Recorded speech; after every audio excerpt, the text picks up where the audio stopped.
Hello everyone. इस video में हम बात करेंगे ऑल इंडिया बार परीक्षा 2021 की, जो 31 अक्टूबर 2021 को इसकी एग्ज़ाम आयोजित की गई थी। इसके अंदर 100 प्रश्न थे और हर प्रश्न एक नंबर का था, कोई नेगेटिव मार्किंग नहीं थी। चलिए शुरू करते हैं, इसको हल करते हैं। नंबर 1, हिंदू विवाह अधिनियम 1955 उस याचिका की जिसमें वैवाहिक अधिकारों की बहाली का ऐसा फरमान दिखा कि तलाक के फरमान के लिए अदालत में आवेदन देने के लिए पारित किया गया है कि फरमान के पारित होने के बाद 1 साल या इससे अधिक के समय के लिए विवाह के पक्षों के बीच वैवाहिक अधिकारों की कोई बहाली नहीं हुई है। इसमें आएगा ग, किसी भी पक्ष को अनुमति देना है उसके लिए। नंबर 2, बाल विवाह प्रतिषेध अधिनियम 2006 के तहत किया गया अपराध है। ग, संज्ञेय और गैर जमानती। नंबर 3, एक मध्यस्थता कार्यवाही है। ख, अर्ध न्यायिक कार्यवाही। नंबर 4, तदर्थ मध्यस्थता क्या है? क, ख और ग तीनों ही सही है। यह एक कार्यवाही है जो केवल उस विशिष्ट मामले के लिए बनाए गए नियमों के साथ पक्ष स्वयं ही करती है और कानून और नियमों संहिता मध्यस्थता के सभी पहलुओं के संबंध में पक्षकार स्वयं अपनी व्यवस्था करती है। ग, मध्यस्थता की मोहर भाषा एवं दायरे और मुद्दे मध्यस्थता के माध्यम से ही हल किए जाते हैं। नंबर 5, निम्नलिखित में से सिविल प्रक्रिया की कौन सी धारा अंतःकालीन लाभ को परिभाषित करती है? घ, धारा 212। नंबर 6 आता है, सर्वोच्च न्यायालय द्वारा वर्गीकृत अनुमान कितने प्रकार के हैं? तथ्यों के अनुमान या अनुमेय अनुमान। ख, सम्मोहक अनुमान या विधिक अनुमान, खंडन योग्य अनुमान। और तीसरा घ, कानून के अटल अनुमान या निर्णायक अनुमान। ग, सभी सही है। नंबर 7 आता है, मेनका गांधी बनाम भारत संघ के केस में महत्वपूर्ण निर्णय क्या था? क, सुनवाई का अधिकार। नंबर 8, अधिवक्ता अधिनियम 1961 को कब लागू हुआ था? तो ये हुआ था 19 मई 1961 को। नंबर 9, नियोजक के दौरान बस दुर्घटना में एक रेल कर्मचारी की मौत हो गई, उसके परिवार के सदस्य तहत प्रतिकर का दावा कर सकते हैं। मोटरयान अधिनियम और कर्मचारी प्रतिकर अधिनियम 1923 के तहत, दोनों ही सही है। नंबर 10, बॉलीवुड भारतीय फिल्म उद्योग में कास्टिंग काउच का एक उदाहरण है। ख, यौन पीड़ित उत्पीड़न। नंबर 11, मोटरयान अधिनियम 1988 की धारा 2 के अनुसार मोटर कैब शब्द का अर्थ है कोई भी मोटर वाहन जिसका निर्माण किया गया हो के लिए बनाया गया हो। घ, 6 यात्री चालक को छोड़कर। नंबर 12, राष्ट्रीय उपभोक्ता संरक्षण आयोग बना हुआ था। ख, 5 सदस्यों से। नंबर 13, हिंदू दत्तक ग्रहण और भरण पोषण अधिनियम 1956 की निम्नलिखित में से कौन सी धारा रखरखाव की राशि से संबंधित है? ग, धारा 23। नंबर 14, निम्नलिखित में से किस वाद में सर्वोच्च न्यायालय ने सर्वप्रथम जीवन के अधिकार को स्वास्थ्य के अधिकार और अन्य स्वास्थ्यकर स्थितियों के विस्तार के संबंध में प्रश्न पर गौर करने का प्रयास किया? क, rural litigation and entitlement centre बनाम उत्तर प्रदेश राज्य। नंबर 15, बेसल कन्वेंशन निम्नलिखित में से एक संबंधित है? घ, खतरनाक कचरे और उनके निपटान की सीमा पर आवाजाही का नियंत्रण। नंबर 16, साइबर अपराध की प्रकृति है। ख, अस्पष्ट। नंबर 17, सिविल प्रक्रिया संहिता 1908 के तहत विदेशी न्यायालय का अर्थ है। ख, भारत के बाहर स्थित एक न्यायालय और भारत सरकार के अधिकार अंतर्गत स्थापित नहीं है। नंबर 18, जनहित याचिकाओं की प्रक्रिया के दुरुपयोग का अर्थ है। क, निजी हित की सुरक्षा के लिए जनहित याचिका दायर करना। ख, परोक्ष उद्देश्य के लिए जनहित याचिका दायर करना। घ, केवल प्रचार के लिए जनहित याचिका दायर करना। घ, उपरोक्त तो सभी सही है। नंबर 19 आता है कि प्रक्रियात्मक अधिकारिता से क्या तात्पर्य है? इसमें क और ख दोनों ही सही है। नियम बनाने वाले प्राधिकारियों द्वारा प्रक्रियात्मक मानदंडों का पालन न करना। और ख, या नियम बनाने वाले प्राधिकारियों द्वारा सभा का पालन न करने के कारण नियम को अधिकारहीन बना सकता है और इसलिए शून्य हो जाता है। नंबर 20, रिकॉर्ड के सामने कानून की स्पष्ट त्रुटि का आधार किस रीट से जुड़ा है? ग, सर्टिओरी रीट से। नंबर 21 में आता है, सिविल प्रक्रिया संहिता के तहत गलत मिलान का पता लगाएं। ग, धारा 9 न्यायालयों का आर्थिक क्षेत्राधिकार। नंबर 22 है, विनिर्दिष्ट अनुतोष अधिनियम 1963 के अधीन मुकदमे के शीघ्र निस्तारण के लिए परिसीमा की अवधि कितनी है? ग, 12 माह। नंबर 23, एक मुख्य न्यायिक मजिस्ट्रेट कैद की सजा दे सकता है। क, 7 साल से अधिक नहीं। नंबर 24 में आता है एक ऐसे अपराधी को शरण देना जो हिरासत से भाग गया हो या जिसकी गिरफ्तारी का आदेश दिया गया हो, जिसका अपराध मृत्युदंड तय हो, उससे किस धारा के तहत निपटाया जाता है? क आईपीसी की धारा 216। नंबर 25 सूत्रवाक्य एक्टस नॉट फेसिट रियूम निसी मेंस सिट्रिया का अर्थ है? क दोषी मन के बिना कोई अपराध नहीं हो सकता है। नंबर 26 भारतीय संविधान अधिनियम 1872 की धारा 73 द्वारा निर्धारित कानून निम्नलिखित में से केस से संबंधित है? यह हेटली बनाम बैक्सेंडल केस था।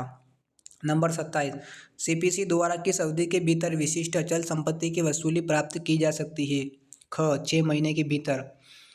नंबर 28 LARR अधिनियम के अधीन पुनर्सुधार और पुनर्वास के लिए कमिश्नर की नियुक्ति कौन करता है? ग राज्य सरकार। 29 में आता है सीआरपीसी की धारा 109 के तहत संदिग्ध व्यक्ति के अच्छे व्यवहार के लिए प्रतिभूति के रूप में बॉन्ड को अधिक से अधिक अवधि के लिए निष्पादित नहीं किया जा सकता है? ग 1 वर्ष के लिए। 30 सीआरपीसी 1973 की धारा 125 के तहत पत्नी को भरण पोषण के रूप में भुगतान की जा सकने वाली 500 रुपये की अधिकतम सीमा को हटा दिया गया है? ग 2001 में। नंबर 31 WIPO शब्द का अर्थ है? ख विश्व बौद्धिक संपदा संगठन। 32 स्वास्थ्य और शिक्षा उपकर लागू होता है? क सभी निर्धारित पर। 33 संविदात्मक दायित्व बनता है जहाँ पर? ख वहाँ विधिक संबंध बनाने का आशय है। 34 सीपीसी की धारा 10 के प्रावधान है? ख अनिवार्य। नंबर 35 कंस्ट्रक्टिव रेस जुडिकाटा निम्नलिखित में से किस में निहित है? ख धारा 11 की स्पष्टीकरण 4 में। 36 दिल्ली उच्च न्यायालय के प्रसिद्ध उद्घोषणा जो भारतीय दंड संहिता की धारा 377 की संवैधानिक वैधता से संबंधित है, उच्चतम न्यायालय द्वारा पलट दिया गया किस केस में? तो ये ग सुरेश कौशल बनाम नाज फाउंडेशन। 37 में आता है कि मध्यस्थता का संदर्भ मध्यस्थता और सुलह अधिनियम 1996 की किस धारा में दिया गया है? ख धारा 9 में। नंबर 38 मुख्य उत्तरवर्ती आचरण के तहत निम्नलिखित में से किस प्रकार का आचरण भौतिक होगा? जीवन का परिवर्तन, न्याय की चोरी, डर, कांपना, उपरोक्त सभी सही है। 39 भारतीय संविधान के अनुच्छेद 19 के तहत निवास की स्वतंत्रता निम्नलिखित में से किस खंड में उपलब्ध है? क खंड 1 ई में। नंबर 40 साक्ष्य अधिनियम की किस धारा के तहत संस्वीकृति को परिभाषित किया गया है? क 17। 41 निम्नलिखित में से किस मामले में सर्वोच्च न्यायालय ने यह माना कि जांच अधिकारी को जांच के रिकॉर्ड को संदर्भित करने की अनुमति दी जानी चाहिए? क कर्नाटक राज्य बनाम यारप्पा रेड्डी। 42 यदि कोई पक्ष जिसने अभिवचन में संशोधन करने की अनुमति प्राप्त करने का आदेश प्राप्त किया हो वह कितने दिनों के अंदर उसमें संशोधन नहीं करता है तो उसे न्यायालय की अनुमति के बिना ऐसा करने की अनुमति नहीं दी जाएगी? ख 14 दिन। 43 में आता है कि अधिवक्ताओं को कदाचार के लिए दंड अधिवक्ता अधिनियम 1961 किस धारा में दिया गया है? तो क धारा 35। 44 पेशेवर लापरवाही का आरोप लगाने वाले केसों में अक्सर चिकित्सा पेशेवर के खिलाफ आईपीसी की पेशेवर लापरवाही की किस धारा के तहत आरोप लगाया जाता है? ख 304 ए। नंबर 45 से ए बी के आधिकारिक कार्यों में ए के पक्ष में करने के लिए इनाम के तौर पर एक लोक सेवक बी को रिश्वत की पेशकश करता है, बी रिश्वत स्वीकार करता है। इसमें क ख ग चारों ही गलत है। नंबर 46 सतत निषेधाज्ञा दिया जा सकता है? क जहां अभियोक्तावादी के लिए संपत्ति का ट्रस्टी होता है। ख जहां असल नुकसान का पता लगाने के लिए कोई मानक नहीं होता है। ग पैसे के मुआवजे से पर्याप्त राहत नहीं मिलती है। ग उपरोक्त सभी सही है। नंबर 47 एक वकील विधि के नियम को सुनिश्चित करने तथा सार्वजनिक न्याय प्रणाली अपनी पूरी क्षमता से कार्य करे के दायित्व के अंतर्गत बाधित है। एक पेशेवर नैतिकता के सिद्धांत का एक वकील द्वारा उल्लंघन किया जाना दुर्भाग्यपूर्ण एवं अस्वीकार्य है। यहाँ तक कि एक मामूली उल्लंघन कदाचार को भी नज़रअंदाज करना लोक न्याय प्रणाली के मूल आधार के विरुद्ध है, यह कहा गया है। ख OP शर्मा बनाम पंजाब और हरियाणा उच्च न्यायालय 2011 6 SCC 86। नंबर 48 कंपनी अधिनियम 2013 की धारा 8 में निम्नलिखित से संबंधित प्रावधान दिए गए हैं। ख दानशील उद्देश्य इत्यादि सहित कंपनियों का गठन। 49 पंजीकृत कार्यालय का सत्यापन समावेश की अवधि के अंतर्गत रजिस्ट्रार को प्रस्तुत किया जाएगा। क 30 दिनों में। 50 साइबर कानून संबंधित है, इंटरनेट से संबंधित सभी गतिविधियां, IPR, ई कॉमर्स, उपरोक्त सभी ग सही है। 51 में आता है रेल कर्मचारियों को रेल प्रशासन द्वारा दुर्घटना से चोट लगने पर प्रतिकर का भुगतान किसके द्वारा नियंत्रित होता है? कर्मचारी प्रतिकर अधिनियम 1923। 52 कर्मचारी प्रतिकर अधिनियम 1923 के तहत देय मुआवजे की न्यूनतम राशि दुर्घटना के कारण रेलवे कर्मचारी की स्थायी विकलांगता के मामले में रुपये है। 1,40,000।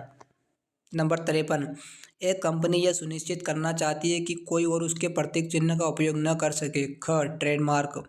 नंबर 54 मध्यस्थ और सुलह अधिनियम की धारा मध्यस्थ कार्यवाही के प्रारंभ होने के समय संबंधित है। धारा 21। नंबर 55 दंड प्रक्रिया संहिता की धारा 1973 के तहत बलात्कार पीड़िता द्वारा की जा रही बलात्कार की जानकारी को कौन दर्ज करेगा? महिला पुलिस अधिकारी या कोई महिला अधिकारी।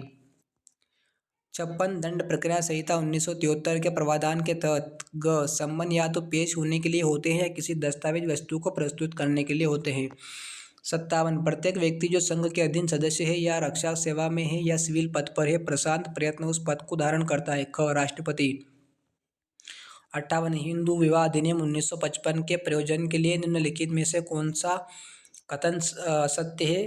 केवल थर्ड। यह एक धर्मांतरित व्यक्ति जिसने दूसरे धर्म को अपना लिया है उसे वापस हिंदू धर्म अपनाने के लिए स्थानीय अनुष्ठान रीति का पालन करने की आवश्यकता है।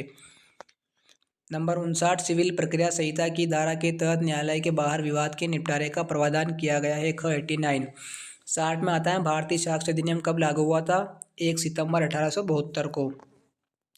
61 भारतीय संविधान के अनुच्छेद 315 के प्रावधानों के अनुसार 1 और 2 एक लोक सेवा आयोग संघ के लिए तथा एक लोक सेवा आयोग प्रत्येक राज्यों के लिए। दूसरा संघ के लिए लोक सेवा आयोग यदि किसी राज्य के राज्यपाल द्वारा अनुरोध किया जाता है तो राष्ट्रपति के अनुमोदन से राज्य की सभी या किसी भी आवश्यकता को पूरा करने के लिए सहमत हो सकता है। 62 आता है कोई भी निजी व्यक्ति किसी व्यक्ति को गिरफ्तार कर सकता है जो उसकी उपस्थिति में अपराध करता है या एक घोषित अपराधी है। नंबर 63 आता है गिरफ्तारी का वारंट कब तक लागू रहता है? निष्पादित या रद्द होने तक। 64 आयकर अधिनियम की धारा 32 के अंतर्गत मूल्यह्रास की दर होगी 20%। 65 वार्षिक मूल्य से आयकर अधिनियम की धारा 24 के तहत कटौती की राशि वार्षिक मूल्य का 3/10। 66 तार्किकता की जांच पूरी तरह से जांच नहीं है और इसकी रूपरेखा संविधान द्वारा उचित तरीके से इंगित की गई है। व्यक्ति परक। 67 भारतीय संविधान के अनुच्छेद 11 के प्रावधानों के तहत भारत की नागरिकता से संबंधित कानून बनाने की शक्ति संसद को दी गई है। 68 सरकारी एजेंसियों के खिलाफ प्रोमेसरी स्टॉपल का फैसला कहाँ किया गया है? ट्विडल बनाम एंड किसन। 69 अनुबंध की निराशा भारतीय संविधान अधिनियम की किस धारा द्वारा प्रदान की जाती है? धारा 56। 70 कर्मचारी प्रतिकर अधिनियम 1923 के अनुसूची सेकंड किस से संबंधित है? कर्मचारी की परिभाषा में शामिल व्यक्तियों की सूची से। 71 संस्वीकृति को व्यापक तौर पर वर्गीकृत किया जा सकता है। क और ख दोनों, न्यायिक और अतिरिक्त एवं न्यायिक। 72 भारतीय साक्ष्य अधिनियम की धारा 66 निर्धारित है उपरोक्त सभी। भारतीय साक्ष्य अधिनियम की धारा 65 के अंतर्गत द्वितीयक साक्ष्य प्राप्त होने के पूर्व नोटिस को दिया जाना चाहिए।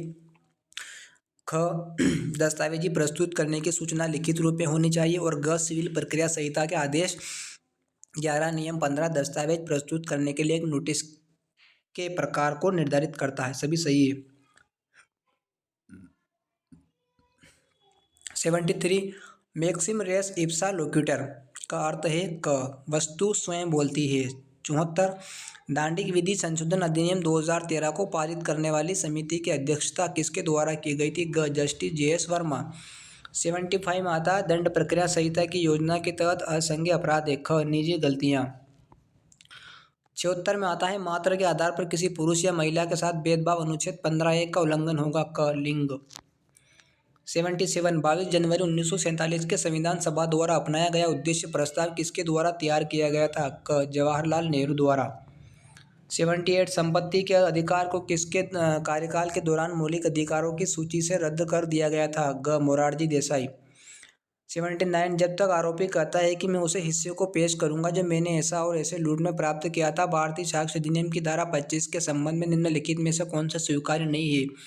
1, 2 और 3 यानी यह स्वीकारोक्ति की है। वहाँ एक डकैती थी, यह स्वीकारोक्ति के आरोपी ने इसमें भाग लिया था और यह स्वीकारोक्ति है कि उसने संपत्ति का हिस्सा मिला।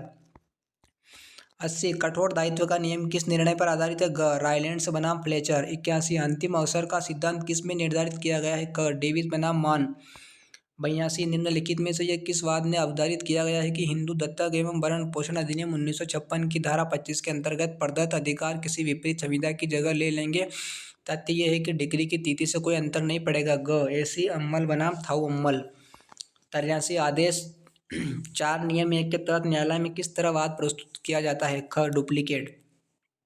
आदेश 21 नियम 22 के तहत नोटिस देने से चूक निष्पादन को रद्द करती है। 85 जहाँ किसी संबंधित व्यक्ति की अधिकारिता क्षमता में किए गए कार्य के लिए भारत संघ या राज्य के खिलाफ एक डिक्री पारित की जाती है।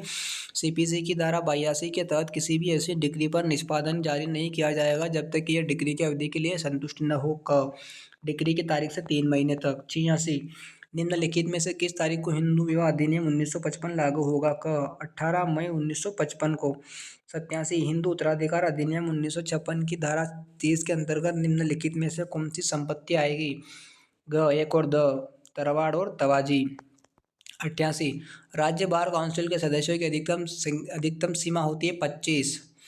89 विनिर्दिष्ट अनुतोष अधिनियम 1963 में शामिल है। ग 8 अध्याय और 44 धारा। 90 एक जनहित याचिका दायर करे जाहिर तौर पर सार्वजनिक हित में लेकिन असल में व्यक्तिगत या निजी हितों की सेवा के लिए इन शब्दों का अर्थ है। ग जनहित होने की बात करते हुए लेकिन असल में निजी हितों की सुरक्षा की मांग करते हुए पीआईएल दायर करना।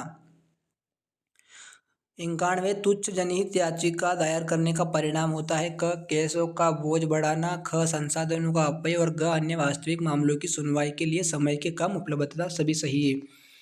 92 में आता है कि जेठ अपने पागलपन के दौरान एक्स को मारने का प्रयत्न करता है। क्या जेठ किसी अपराध का दोषी है? क्या एक्स को निजी प्रतिरक्षा का वही अधिकार है जो उसके पास होता है यदि जेठ स्वस्थ चित्त का होता? क जेठ ने आईपीसी की धारा 98 के अनुसार कोई अपराध नहीं किया और यदि जेठ पागल है तो एक्स को निजी बचाव करने का समान अधिकार है। 93 आता है कि कुछ मामलों में गिरफ्तारी और नज़रबंदी के खिलाफ संरक्षण का उल्लेख भारतीय संविधान के निम्नलिखित में से किस अनुच्छेद में किया गया है? ग अनुच्छेद 22। 94 में आता है कि भारतीय संविधान के अनुच्छेद 300 है जो संपत्ति के अधिकार को किस संशोधन द्वारा संविधान में शामिल किया गया है? क 44वां संशोधन अधिनियम। 95 में आता है कि मुस्लिम सुवी विधि शरीयत अधिनियम 1937 की निम्नलिखित में से किस धारा को मुस्लिम विवाह विघटन अधिनियम 1939 की धारा 6 द्वारा निर्देशित संशोधित किया गया है? ख धारा 5। 96 में आता है कि भारतीय दंड संहिता की धारा 53 के अनुसार क्षति शब्द किसी भी व्यक्ति को अविधिक रूप से हुई है किसी भी तरह की हानि को दर्शाता है। तो इसमें क ख ग चारों ही गलत प्रश्न है। ये नंबर 97 निम्नलिखित में से कौन सा मामला दंड प्रक्रिया संहिता 1973 की धारा 465 के तहत किया जा सकता है? ख एक मामले में लिए गए साक्ष्य को दूसरे साथी मामले में पढ़ना और फिर से लिखना। 98 में आता है कि निम्नलिखित में से कौन सा कथन डे नोवा मुकदमा के लिए सही है? ख एक डे नोवा मुकदमा अंतिम उपाय होना चाहिए। 99 आता है कि सार्वजनिक निजी भागीदारी परियोजना के लिए केंद्र सरकार द्वारा भूमि अधिग्रहण के मामले में LARR अधिनियम द्वारा कितने प्रभावित परिवार की सहमति अनिवार्य है? तो ख 70% की। और 100 प्रश्न है आखिरी। एक कंपनी जो एक घरेलू कंपनी नहीं है वह निम्नलिखित की दर से आयकर का भुगतान करेगी। ग 40%। तो इस तरह से आपका 21 तक के पेपर सारे समाप्त हो चुके हैं। धन्यवाद।